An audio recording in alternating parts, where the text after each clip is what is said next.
College football is in a volatile position right now. We could talk about the transfer portal. We could talk about NIL. We could talk about the 12-team playoff and the politics that go around that and whether or not a team should be in because they're the best team in the country or their resume, that whole conversation. But what's different about 2025 is the volatile nature that has become the coaching carousel. We are seeing larger and larger buyouts. We are seeing quicker decisions be made about head coaches at an earlier rate. I mean, I cannot remember a time where a coaching carousel is as violent as this one, where we're having two of the three largest buyouts in college football history being made in the middle of the season. They didn't even reach November.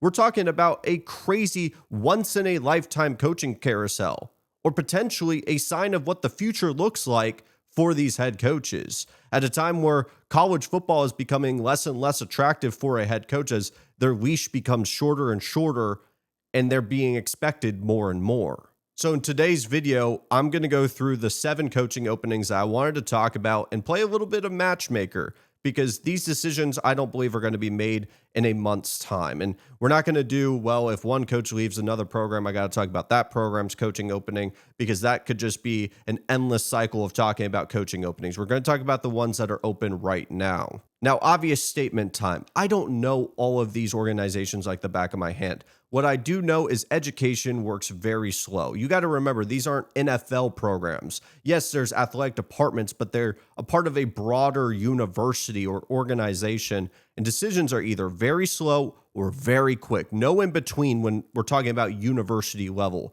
And there's so many politics and dynamics that go on the back end that, frankly, I may never know about when talking about these 7 programs, but I can look from the outside looking in based on reports and research that I've done today and try to make the best fit that I would potentially make if I was making the decision here. What I want to hear from you is maybe you're a fan of, say, Auburn, and you disagree with the pairing that I make. Who would you hire? Truthfully, I want this to be a discussion. I want to hear from your thoughts and your perspective as your boots on the ground. You're watching the message boards. You know the ins and outs of your program, so I want to hear from you. But if it is your first time seeing this mustache or maybe this minor league baseball hat, welcome to From Snap to Whistle Football. We only talk about ball around here. Keep it short and simple. It's just football. And my only ask this entire video, there's not going to be an ad read in the middle of this video. There's not going to be an ad read at the very end. I'm only going to ask to check out the page. We only talk about football around here. It would mean the world if you gave it a like, comment, subscribe. Anything across the board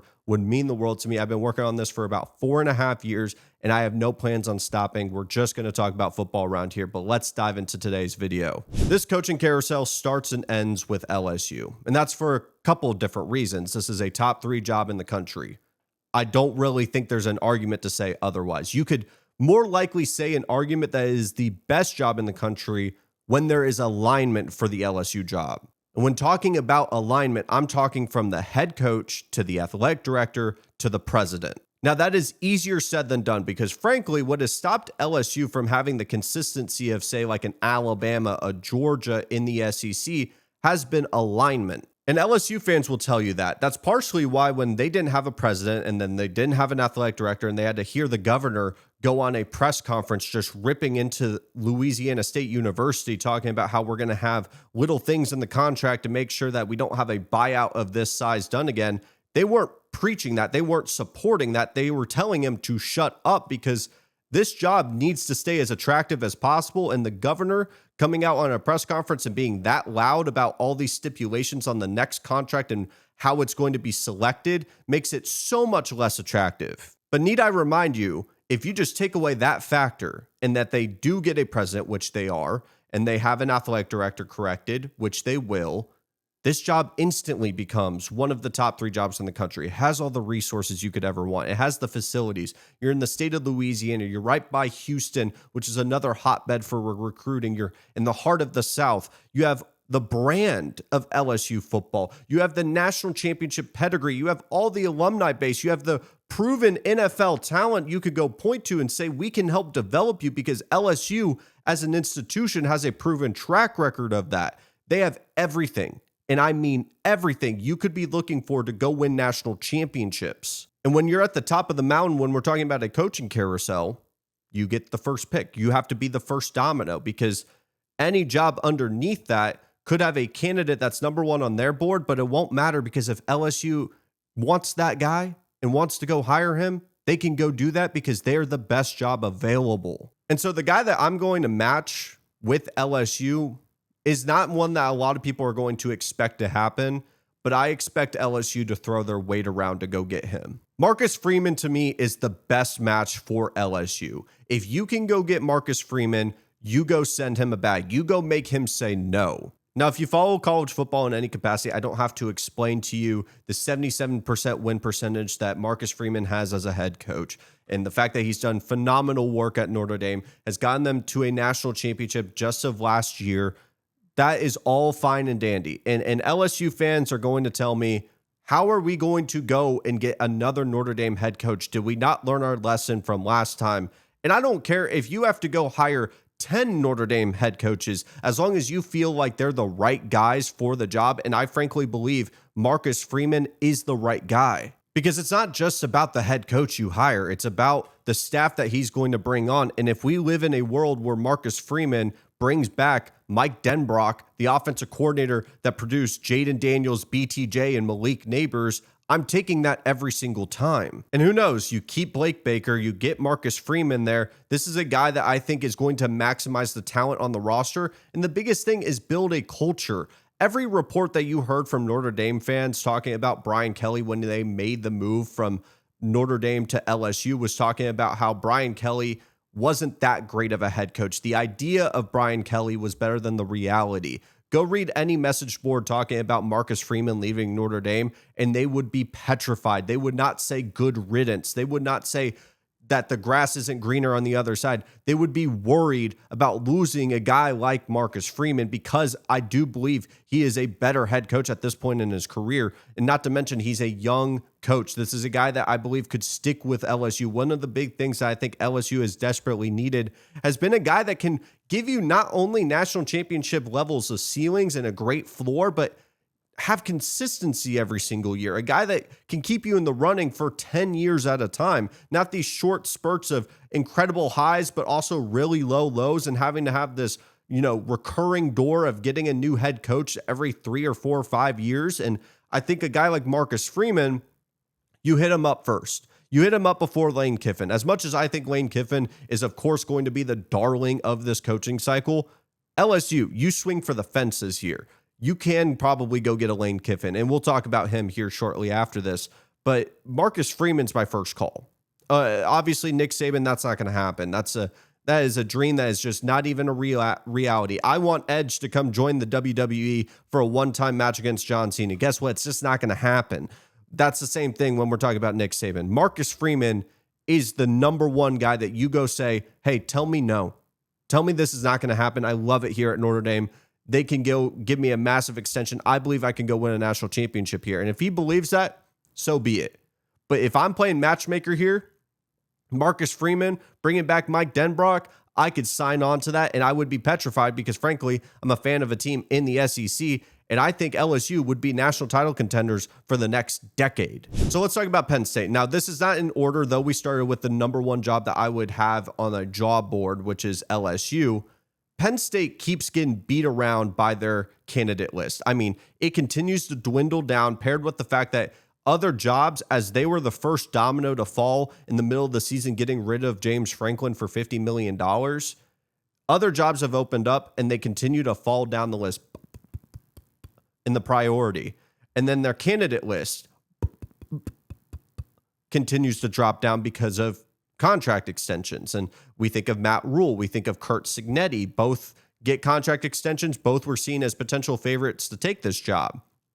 And you look around for a bit and you say, well, who do we have left? A lot of Penn State faithful believe they can go get Mike Elko. I don't believe it. I think Mike Elko is about to get a major contract extension regardless of how the Texas A&M season finishes. Manny Diaz is an option here. Manny Diaz, former defensive coordinator for Penn State. There's ties there. Problem with Penn State is the fact that they were a perennial 10-2 program. James Franklin had them right at the close part of being a 10 out of 10 program, but they were always an 8 out of 10. They could maybe scratch the door at a 9 out of 10, but they want to be a national championship level program is the point that I'm trying to say. And you sit there and you go, okay, we have a 10-2 program. They're going to be losing our quarterback, 2 halfbacks, a bunch of pieces on the defense, probably more because of the coaching change. What coach can get us from 10-2 with a roster that is going to be losing a lot of senior talent, and we want to go win a national championship? Well, I think your best chance to try to rebuild the program, because it's probably going to have to be a rebuild at this point, Brent Key. I am a huge Brent Key fan. Honestly, Jeff Brom has been talked about for this job, and I love Jeff Brom. And I think Jeff Brom is a perfect fit for anyone that can pull him away from Louisville. Same with Brent Key. Both are guys that I think is just going to win you a ton of games. The reason why I sent Brent Key, and the reason why I think Brent Key is a perfect fit for Penn State, is the identity. He is going to have an identity with Penn State. When we look at James Franklin, even though I give him a ton of credit for where he got this program to from where it was, Brent Key is going to give them an identity. And that's not something that I felt, especially at the tail end of the Penn State program, outside of what we would talk about their record, and that was their identity, that they were a team that can never win the big one. I'm talking about a football identity, and that's something Brent Key's going to provide. At the end of the day, are you going to be able to pull him away from Georgia Tech? Because based on every single answer that he said in a press conference, it seems like this is a man that loves Georgia Tech. He believes that this is going to be the team for his future. Completely understand that. But if I'm choosing between Manny Diaz and I don't know, Jeff Brom, I may lean towards a Brent Key because of that identity that he can build with a program that's going to give him an extensive amount of resources. It's going to be a ground and pound defensive minded team, which falls in line with a lot of Penn State's identities. We've talked a lot on this page about Wisconsin and Luke Fickell kind of going away from their traditional identity. I think Penn State could fit what the Big Ten runs, what they want to be. And I think Brent Key is a perfect fit there if they want to go dip their toes into the ACC coaching pool. Florida's been weirdly quiet about their coaching search, and I think that's for a couple of different reasons. I think that they're going to get Lane Kiffin. As much as a lot of people are starting to believe, Ole Miss, they're going to end up going and retaining Lane. I think the difference between Lane Kiffin now and Lane Kiffin at the end of the season is going to be based on a couple of different factors. Number one, if Ole Miss finds a way to not be in the college football playoff, which if you're to go look at their schedule, they have no reason to not make it. They're going to be favored by probably multiple touchdowns in all of their games to finish the year, unless they were to choke at the very end against Mississippi State. You throw in the fact that maybe they get blown out by a higher talent roster in the first round, say like an Oregon, a Georgia, and you really begin to ask the question, Lane, of two things. Number one, how important is it to win a national championship for Lane Kiffin? Is that the number one goal every single year for him? Is that what he wants to do with his personal coaching career? You get that answer, you take it, you move on to the next. And you say, do you believe that you have your best chance of winning a national championship at Ole Miss or at Florida? Or do you believe that you are always going to be close enough and in striking distance, very similar to a Ryan Day at Ohio State, to win a national championship at Ole Miss? And that's not to say that if he doesn't stay at Ole Miss, that he'll go to Florida, because he could easily go to the LSU job, very simply put. But I really do believe with how quiet Florida is, there's a quiet confidence that they are going to be able to go get Lane Kiffin. And I think this is going to be a program that's going to be willing to wait for him, because frankly, if they do make the college football playoff, every single game that they win in the college football playoff will delay it. And I don't think LSU is going to be patient enough. I don't think Auburn's going to be patient enough. I think Florida, with how little you've heard about their coaching candidates and some of the options that they're toying with, as you've heard a lot from Auburn and you've heard a lot from LSU, I think there's an urgency with those two programs. I think Florida has this quiet confidence that they can go get a guy, and I think it's going to be Lane Kiffin. And frankly, I don't really have to explain why the number one coaching candidate that everyone is talking about would work at Florida. I think it would be a slam dunk hire. Auburn worries me for a lot of different reasons, because I feel like this is very similar to when we're going to talk about the Arkansas job. This seems like a program and an organization that wants the splash hire. And what I think they need is the eat your vegetables hire. I've talked about this on my podcast many of times, that Auburn needs the coach that will get them better for not just next year, but 5 years down the line. They need a guy that's going to rebuild this program. They thought that they were going to get that with Hugh Freeze. Hugh Freeze brought in the talent, the flash, the big name. And I'm worried that they're going to dip their toes back into that realm, because as soon as I saw Jimbo Fisher as a realistic possibility for them, that's how I instantly knew what kind of direction this could potentially go to. And we've already heard the athletic director talk about wanting to be the offensive side of the ball. And I had John Summerall written down here, and I scratched it off because I think if we were to stick to the theme of today's video, where I'm making the decision and I'm choosing what head coach is the best fit for Auburn football, Auburn Tigers, I think it's James Franklin. If you are able to hire him, I'm calling it an A+ across the board. Do I believe James Franklin was going to be able to win a national championship at Penn State? No. Do I think it was a very quick trigger to pull on him as quickly as Penn State did, even when the season was going off its rails, knowing the state of college football, where it's very volatile? We see the Florida States of the world completely fall off a cliff. We've seen Clemson fall off a cliff. And maybe there's these down seasons that we haven't really become accustomed to from these high-level programs. I think James Franklin, what he's going to bring to you is stability, which Auburn desperately needs. It's not like he doesn't have any experience in the SEC. We saw what he was able to do at Vanderbilt, and this is going to be a guy that I think Auburn, who truly believes that they have the NIL funding, the portal acquisition ability to go compete for national championships. And this is not a situation, I've heard people talk about this before, this is not a situation where you need to compare to Nick Saban. You're not going to be splitting the state with a guy in a program that's winning 8+ national championships, going against Kalen DeBoer, and you're going against the SEC. And I really do believe that if Auburn wants to be competitive, they need stability. They need a guy that's going to keep them in that area to potentially get to a national championship.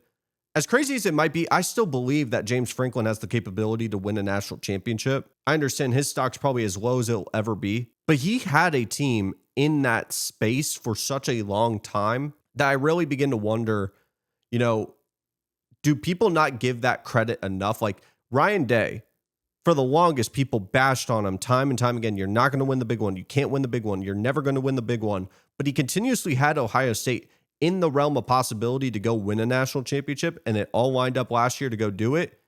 Penn State was very similar in that position. Now, they pulled the plug because they believed that they could go make a hire to go elevate to get to a national championship and win it. For Auburn, I think James Franklin would be the eat your vegetables hire. I think John Summerall would be the eat your vegetables hire. I think that would make them stronger as an organization, and it wouldn't be the most flashy of a hire as, Jimbo Fisher with the national championship or a Lane Kiffin. But I believe it's the right hire for Auburn. And lastly, we have 3 more coaching openings. Obviously not going to be as high profile, so I'll be pretty quick with these, but I want to make sure that the fan bases of Oklahoma State, Virginia Tech, and Arkansas are still heard. Oklahoma State, I'm going to keep this one short and sweet because it is a difficult position having to follow up the man, the myth, the legend of Mike Gundy. I'm a man, I'm 40. I'll never not make a mention of it. It's one of the greatest college football moments. And frankly, if I could see him in front of a microphone for television and have his own show, I would kill to see that. Mike Gundy, you have to follow him up. And I think Eric Morris, the head coach out of North Texas, is going to get a coaching job somewhere. And I think Oklahoma State, if they want to go back to what we talked about with Wisconsin, when you think of Wisconsin, you think of running the damn ball, Jonathan Taylor, Monty Ball, that type of ground and pound attitude and identity. Penn State, very similar. The defense, the running the football, the running backs going on the outside. It's not a, heavy spread pass gimmick type of scheme that we saw with Andy Kolanecki. I think of Oklahoma State as a passing offense. I think of the air raid, and who better than Eric Morris and what he was able to do with a quarterback that didn't play high school football in Matchmaker, who is an incredible quarterback. I think he would be a fantastic fit to bring some excitement. I think GJ Kinney out of Texas State would be a great hire. And then I know Colin Klein out of Texas A&M, the offense coordinator, if you want to go the coordinator route, would be a great hire as well. But I think North Texas, when you're right there with Oklahoma State, you're going to have to really dive in, especially as you're going to be in the tier 2 of that state, especially with the Big 12. You really got to lean into the regionality and trying to find the gems that are near to you. And I think a guy like North Texas with Eric Morris would be a great hire. Virginia Tech, I'm going with the rumor mill here. Even though a lot of people want to go see Shane Beamer, the son of Coach Beamer, to go back to the roots of Virginia Tech football at the prime of what that program was, James Franklin, I think, is the guy. I understand it's a cop-out answer because he's the one that's been rumored around with Virginia Tech. But like I said, the same things that I talked about with Auburn, if you want to get Virginia Tech back to the identity that many people who followed college football, maybe a little bit older, maybe mid 30s, 40s at this point, they know about Virginia Tech because of the Michael Vick years and what that program was, a perennial 10-plus win season type of program, a powerhouse in college football, and they've completely lost their identity at this point. Talk about a guy that's going to be able to build a program up, and if there's one thing you're going to talk about James Franklin, it's going to be building programs. He's going to be perfect for this job. And lastly, for Arkansas, Eric Morris, Dan Mullen, and a bunch of question marks. I have no clue where Arkansas goes here. And that's for a couple different reasons. And this is not a cop-out answer, frankly. I'm not trying to bash on Arkansas. John Gruden could be an answer here. The problem with Arkansas is a program that is so close to being an actual dominant program in terms of NIL funding. They got Coach Calipari. There's investment into the baseball program. And frankly, Rhett Lashley would have been a perfect hire here if SMU didn't just sign an extension for him. I want to leave this at the very end, and I was very strategic in putting Arkansas at the end, because if Arkansas fans are waiting to hear this, I want to hear from you out of any fan base. Who do you want to hire? I think Eric Morris, if you want the G5 route, you can go get a North Texas head coach, like I said, for Oklahoma State. That would, I think, be a pretty damn good hire. Dan Mullen, I think, would be a bad hire. Bringing back Dan Mullen from UNLV, who has not really proven much as a head coach outside of doing the trials and tribulations of going through the group of five for 1 year. I don't really think that's much. If you want to go for the splashy hire, that's super risky. You go with, the guy out of Barstool, Coach Gruden. I can't believe I just said that for Coach Gruden. Yeah, the guy out of Barstool. I'm at a loss for words for what Arkansas can do, but I want them to be good. I want them to figure it out. But we're at damn near 30 minutes, and when this is being recorded, of raw footage that I'm going to have to edit down. With that being said, guys, thank you so much for watching from Snap to Whistle Football. My name is Tegan Randolph, and I will see you guys next time.